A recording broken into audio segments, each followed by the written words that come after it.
Welcome. This is Hudson Institute's Deep Dive from Jerusalem and Washington, D.C.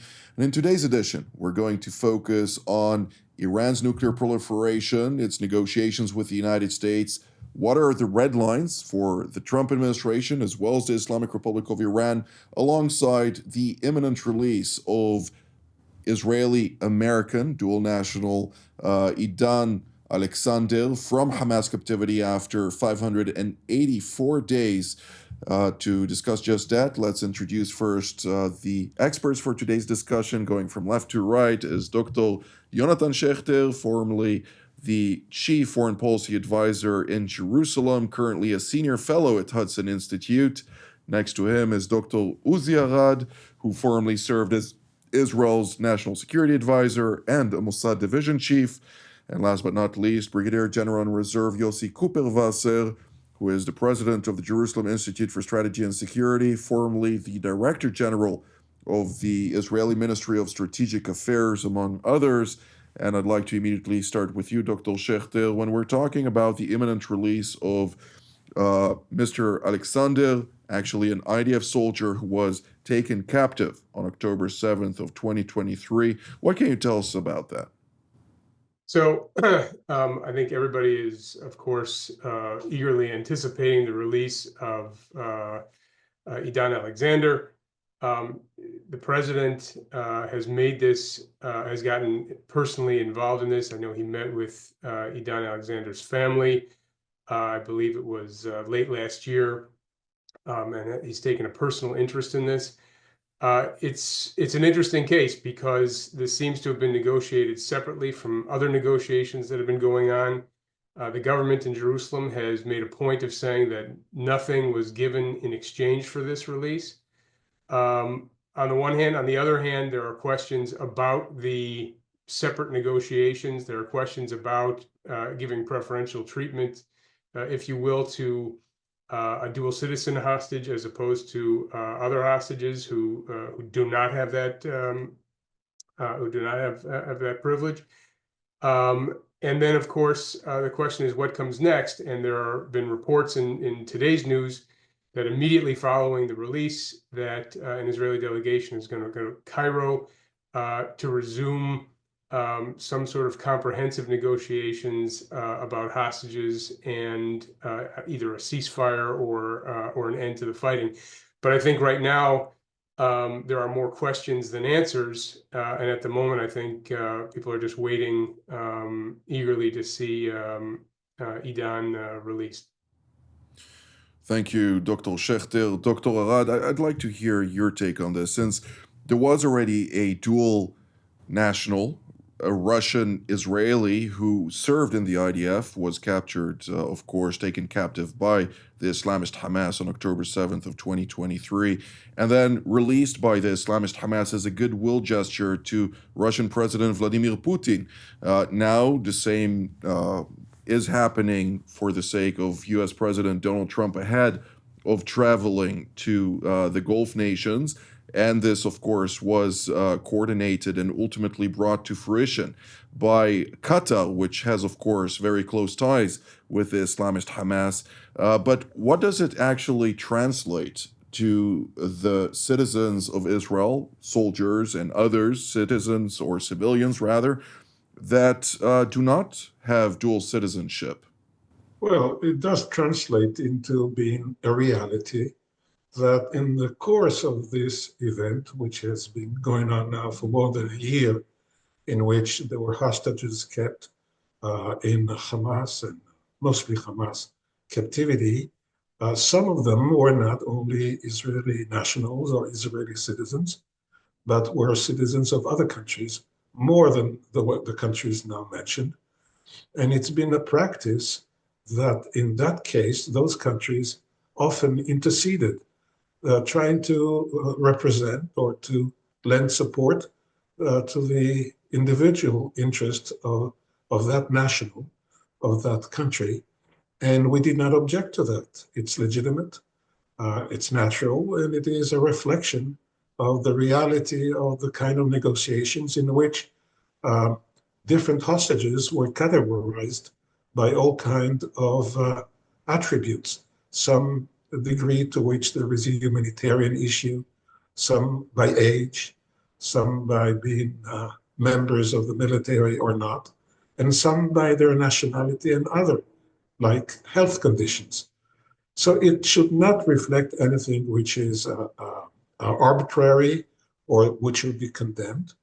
But that does not detract, of course, from the fact that those countries that have acted with some interest in their own national would not lend their support to the notion of a release of all hostages, even those who are not their nationals. And there are a number of countries who've been very active along those lines.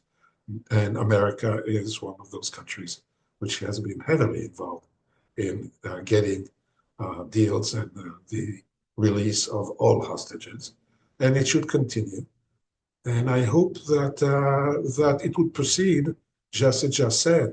Once this is completed, they will move on to try to negotiate the procedures and pace of the release of all hostages, taking into consideration that the passage of time is harmful and that also it is risky, and that we are in a way in a race against time. And that would be a consideration that would support an early release, hopefully, of all of them in acceptable terms to all concerned. Absolutely. Well, we are looking forward to the release of all 58 hostages, or 59 as we speak right now. But nonetheless, with regard to the dual citizenship, sometimes even more than that, I think it's also a double-edged sword, since a country such as the Islamic Republic of Iran, which is known to utilize hostage diplomacy in multiple cases, seems to be looking for dual nationals to apply pressure, such as the recent events against Italy, capturing an Italian citizen, and then Belgium and Sweden, and those multiple cases that occurred over the past several years. The Iranians have exploited dual citizens for the purpose of applying pressure, and that is something to also take into account. But General Cooper, Vasil, Gideon's Chariots, that was the title given to the looming operation against the Islamist Hamas in the Gaza Strip in the event that it does not reach an accommodated diplomatic arrangement or outline for the release of the hostages. What are we to expect in this context now that there is discussion about pursuing a potential Witkoff framework 2.0? Well, first of all, it's wonderful that we are going to have 58 instead of 59 people held in captivity in Gaza. That's one small step in the right direction. And the chariots of Gideon were supposed to put the pressure on Hamas in order to lower the number of hostages in their captivity even further. And it's a beginning. And Israel made it clear, and I think this is what we're going to see. What we're going to see is that we are not going to give up the pressure, the military pressure on Hamas, just because we are going to conduct negotiations with them about the release of more hostages. That's part of the chariots of Gideon. But what we have to remember as well is that the purpose of the operation is to convince Hamas to agree to some arrangement that would bring about the release of more hostages. It has also an option of leading up to an overtaking of the entire Gaza Strip and removing Hamas from power entirely. But this is just in case we don't manage to use this greater pressure in order to convince Hamas to accept a deal. And reaching a deal is more important right now, according to the government and the military, than finishing the job in Gaza and destroying Hamas and defeating them. This can come in a later stage because we want to make sure that as many as possible of the hostages are released on the way. And we are not going to give up the ultimate goal of removing Hamas from power, but there is a more immediate goal of releasing the hostages. And that's how it's being conducted. And that's why if we manage to reach an agreement about releasing more hostages, this is going to be seen as an achievement. That said, we have to remember that from Hamas point of view, the situation is presented in a totally opposite way. Hamas look at the deal that led to the release of Idan Alexander as a huge achievement, not because they managed to release only one hostage, but because they believe that this enabled them to have direct contact with the American administration, and that is a show of the readiness of the United States, of all people, of all countries, to look at Hamas as the real representative of the Palestinian people and to allow it to have a role on the international scene. And that's so important for Hamas. And we have to understand that this is a price paid because inside the Palestinian constituency, what happens now is another proof for the Palestinians who are supporting Hamas anyhow, that Hamas is doing the right thing and that 7th of October was a good deal. And one of the gains of Hamas is that it has now respectability and recognition by the United States as the most important element within the Palestinian constituency. That's something that we have to deal with. An alarming reality, to say the least. Dr. Schechter, in that context, naturally, we saw a meeting just yesterday between Russian President Vladimir Putin and Palestinian Authority Chairman Mahmoud Abbas, during the course of which the leader of the Palestinian Liberation Organization came out and stated that from their perspective, doesn't matter what the Americans want for the day after in Gaza, they see themselves as the only legitimate representative of the Palestinian people who will take hold of the Gaza Strip, something that they seem to be quite adamant about, irrespective of their failing hold over Judea, Samaria, particularly the northern Samaria regions, as well as the Jordan Valley. Yeah, I think to General Gupwasser's point, I think that right now there are a number of internal struggles for recognition and for power going on across the region. So you mentioned Abbas's meeting with the Russians. It was also noted that reportedly Abbas is going to participate in the meeting between President Trump and the Crown Prince of Saudi Arabia. So, which I think serves both Abbas and the Crown Prince of Saudi Arabia, who has his own issues to deal with regarding the Palestinians vis-a-vis his public and his standing, I think, more broadly across the region. So I think everybody is trying to jockey for position right now. I think that includes Hamas, of course, and as well as Abbas and the PA, but also I think the Saudis and of course the Russians too, whose role has been sort of up and down, especially given developments in Syria. And it's also worth noting that reportedly the new leader of Syria is going to participate in this meeting as well. So there's a lot of positioning right now, I think, for, we'll call it the day after, but it's not just the day after the war, it's sort of the next day of US, Russian, Chinese, Middle Eastern relations, very broadly conceived. Dr. Arad, if we may shift gears to another pressing topic, and that is the U.S.-Iranian nuclear negotiations.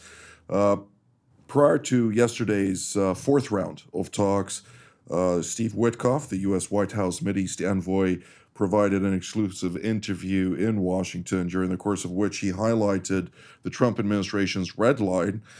He noted that no enrichment. That means dismantlement, it means not weaponization, and it means that Natanz, Fordo, and Isfahan, those are their three enrichment facilities, have to be dismantled. The Iranians came back, particularly the foreign minister of the Islamic Republic, Abbas Araghchi, and stated that in contrary to the American demands, the matter of enrichment is non-negotiable. What are we to take out of that? Does this indicate a certain deadlock in talks, despite the indication, at least from the Iranian side, that they had agreed yesterday to yet another fifth round of negotiations? Well, I am unclear about what these public statements suggest in terms of the exact detail. To say that there would be complete dismantlement of these facilities, or that there would be no enrichment, meaning zero, that's a very tall order. If this is what is being demanded under certain, say, ultimatum, that if there would be no agreement at that, then there would be another alternative. Well, that's a very tough position to take. And the question is, would that be even acceptable to the other side? They've never agreed to anything of the kind before. Of course, the old agreement did allow for enrichment and did not call for the dismantlement of enrichment facilities. This is a far more ambitious and demanding position. But, this administration sometimes can take very forceful positions. But I suspect that, in a way, the details may suggest that this is not such an absolutist or maximalist demand as it is made to appear, and that there would be some gradations to the matter. Enrichment would probably be allowed because it is the privilege of every nation to enrich uranium. If it is a signatory to the NPT and undertakes certain commitments and does not violate those commitments. So that has never been demanded of any country. The dismantlement of such facilities is also something which is very drastic. When reference is made to Libya, the Libyan example is not appropriate here. And by the way, it took two things to bring that about. First, it was that the program was disbanded, but then the country was attacked and the leader was killed. Well, if you want to enforce such a policy, maybe you have to go through the Libyan precedent, and that is have another government in place that would do the job of essentially destroying such facilities if they were in operation. But in Iran, I don't think that this is in the cards. What exactly is, I am not clear. There could be a policy that would roll back the Iranian progression, that would take it further into the distance from a breakout capacity, that would solidify the extent to which that it adheres to its commitments, that reduces its inventories one way or another. These are things that can be done, and that would have a very serious restraining effect on the program. Weaponization, of course, is out of the question. And on top of all that, one would have to have very strict verification to make sure that commitments undertaken are observed. The Iranians did observe commitments that they made in the past, knowing that should they fail to do so, they would be called to task. Same should apply here. So I would suspect that if there are any serious negotiations aimed at an agreement, and I personally hope that this is the direction, it would involve a serious distancing of Iran from any position to move on the nuclear issue, that essentially it would be a rollback, and that would be carefully observed. And if that doesn't happen, then of course there is the alternative option, which is in the air.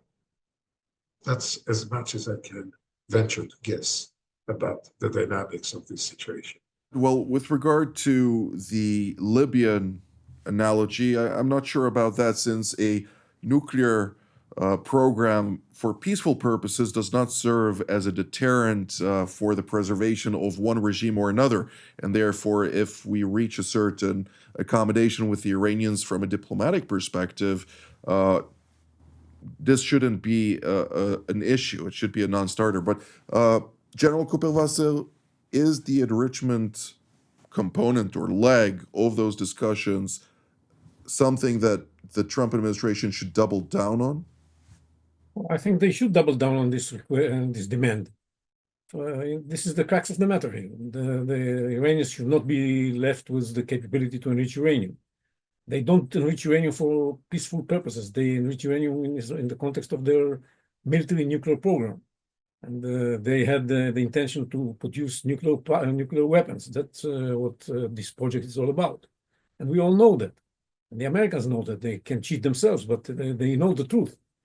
So that's why they shouldn't be allowed to have the capability to enrich uranium. And I think that the Americans have now a golden opportunity to press the Iranians on this issue, because there is a credible military option. For years, it was unclear whether the military option is really credible. But after what happened in last October, I think we understand that the military option is credible. And Israel has made a lot in order to prove that this is the case. And the other elements that were supposed to deter anybody from trying to do something militarily are not as powerful as they were, to say the least, after what happened to Hezbollah and to Syria and so on and so forth. So it's this is a golden opportunity to insist that Iran gives up on its demand to continue enriching uranium. And it's also important, even if we follow the logic of Dr. Arad, I think it's still the case to insist on this, because if in the end you're going to make some concessions, any concession should be seen as something huge and not necessary, that you could have avoided it. And yet you go and make a gesture to the Iranians and allow them to do something. I agree also with everything else that Dr. Arad said about the other demands, not only no enrichment, but they have to give up the stockpiles of highly enriched uranium that they already possess. They have to accept verification, real verification, not like the one we had done in the JCPOA. They have to make sure that there is no limit, no time limit for the restrictions on their military, on the nuclear program. Unlike the JCPOA, they have to come clean on all the information that is missing about the facilities that were part of the Iranian nuclear project before we started dealing with it before 2003. And we still lack information about 4 such sites. All of these things are critical in order to make a deal with the Iranians. And we have the golden opportunity to force them to go and accept these demands. I think that we are in a position to discuss the notion that what the Iranians are saying is that they have the right to enrich. They might have the right to enrich, as Uzi said, if they were not cheating on the NPT and breaching the NPT the way they did. So they could have had the right to enrich. And we can say that in the future, they might have a right to enrich. Having the right doesn't mean that they have to exercise this right. If I may add, look, I think that what the Iranians were up to, we knew even in the mid-90s.